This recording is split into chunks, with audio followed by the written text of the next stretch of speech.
2025 ജനുവരി മാസത്തിൽ തൊഴിൽ വാർത്തയിൽ വന്ന കറന്റ് അഫയേഴ്സും അതിന്റെ വിശദാംശങ്ങളുമാണ് ഈ വീഡിയോയിൽ പറയുന്നത്. രാജ്യത്തെ ആദ്യത്തെ 24x7 ഓൺലൈൻ കോടതി പ്രവർത്തനം തുടങ്ങിയത് എവിടെയാണ്? ഉത്തരം കൊല്ലം. എവിടെയിരുന്നും ഏതു സമയത്തും കോടതി സംവിധാനത്തിൽ ഓൺലൈനായി പ്രവേശിക്കാനാകും എന്നതാണ് പ്രത്യേകത. കക്ഷികളോ അഭിഭാഷകരോ കോടതിയിൽ നേരിട്ട് ഹാജരാകേണ്ടതില്ല. വാദവും വിചാരണയും കേസിന്റെ എല്ലാ നടപടിക്രമങ്ങളും ഓൺലൈനായി നടക്കും. കേസുകളുടെ നടപടികൾ ഓൺലൈനായി പരിശോധിക്കാനും സംവിധാനം ഒരുക്കിയിട്ടുണ്ട്. ആലപ്പുഴയിൽ നടന്ന സംസ്ഥാന സ്കൂൾ ശാസ്ത്രോത്സവത്തിൽ തുടർച്ചയായ 2ാം വട്ടവും ചാമ്പ്യന്മാരായ ജില്ല. ഉത്തരം മലപ്പുറം.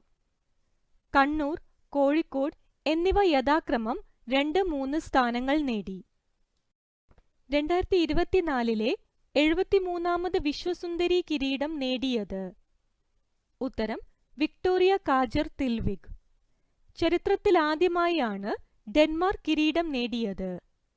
നൈജീരിയയുടെ ചിഡിമ എഡറ്റ്ഷിന 2ാം സ്ഥാനവും ആതിഥ്യ രാജ്യമായ മെക്സിക്കോയുടെ മരിയ ഫെർണാണ്ട 3ാം സ്ഥാനവും നേടി.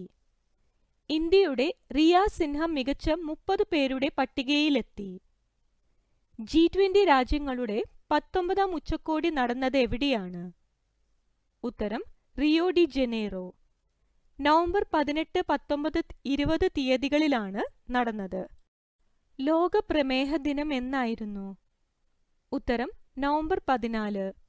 ബ്രേക്കിംഗ് ബാരിയേഴ്സ്, ബ്രിഡ്ജിംഗ് ഗ്യാപ്സ് എന്നതായിരുന്നു 2024 പ്രമേഹ ദിന വിഷയം.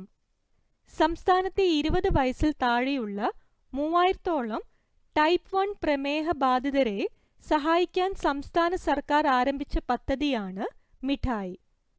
ജവഹർലാൽ നെഹ്റുവിന്റെ ജന്മദിനമായ നവംബർ 14 ഇന്ത്യയിൽ ശിശുദിനമായും ആഘോഷിക്കുന്നു. പ്രിൻസിപ്പാലിറ്റി ഓഫ് സീലാൻഡ് അടുത്തിടെ വാർത്താ പ്രാധാന്യം നേടിയത് എങ്ങനെയാണ്? ഉത്തരം വെറും 2 തൂണുകളിൽ സ്ഥിതി ചെയ്യുന്ന ലോകത്തിലെ ഏറ്റവും ചെറിയ വിചിത്ര രാജ്യം. കടലിൽ ഉയർന്നു നിൽക്കുന്ന പ്ലാറ്റ്ഫോമിൽ സ്ഥിതി ചെയ്യുന്ന ഇതിന്റെ വലുപ്പം 0.004 ചതുരശ്ര കിലോമീറ്റർ മാത്രം. ഇംഗ്ലണ്ടിൽ നിന്ന് 10 കിലോമീറ്റർ അകലെയാണ്. അന്താരാഷ്ട്ര നിയമപ്രകാരം രാജ്യമെന്ന് അംഗീകരിക്കപ്പെട്ടില്ലെങ്കിലും സർക്കാരും പതാകയും നാണയവും ദേശീയ ഗാനവും സീലാൻഡിന് സ്വന്തമായിട്ടുണ്ട്. 2008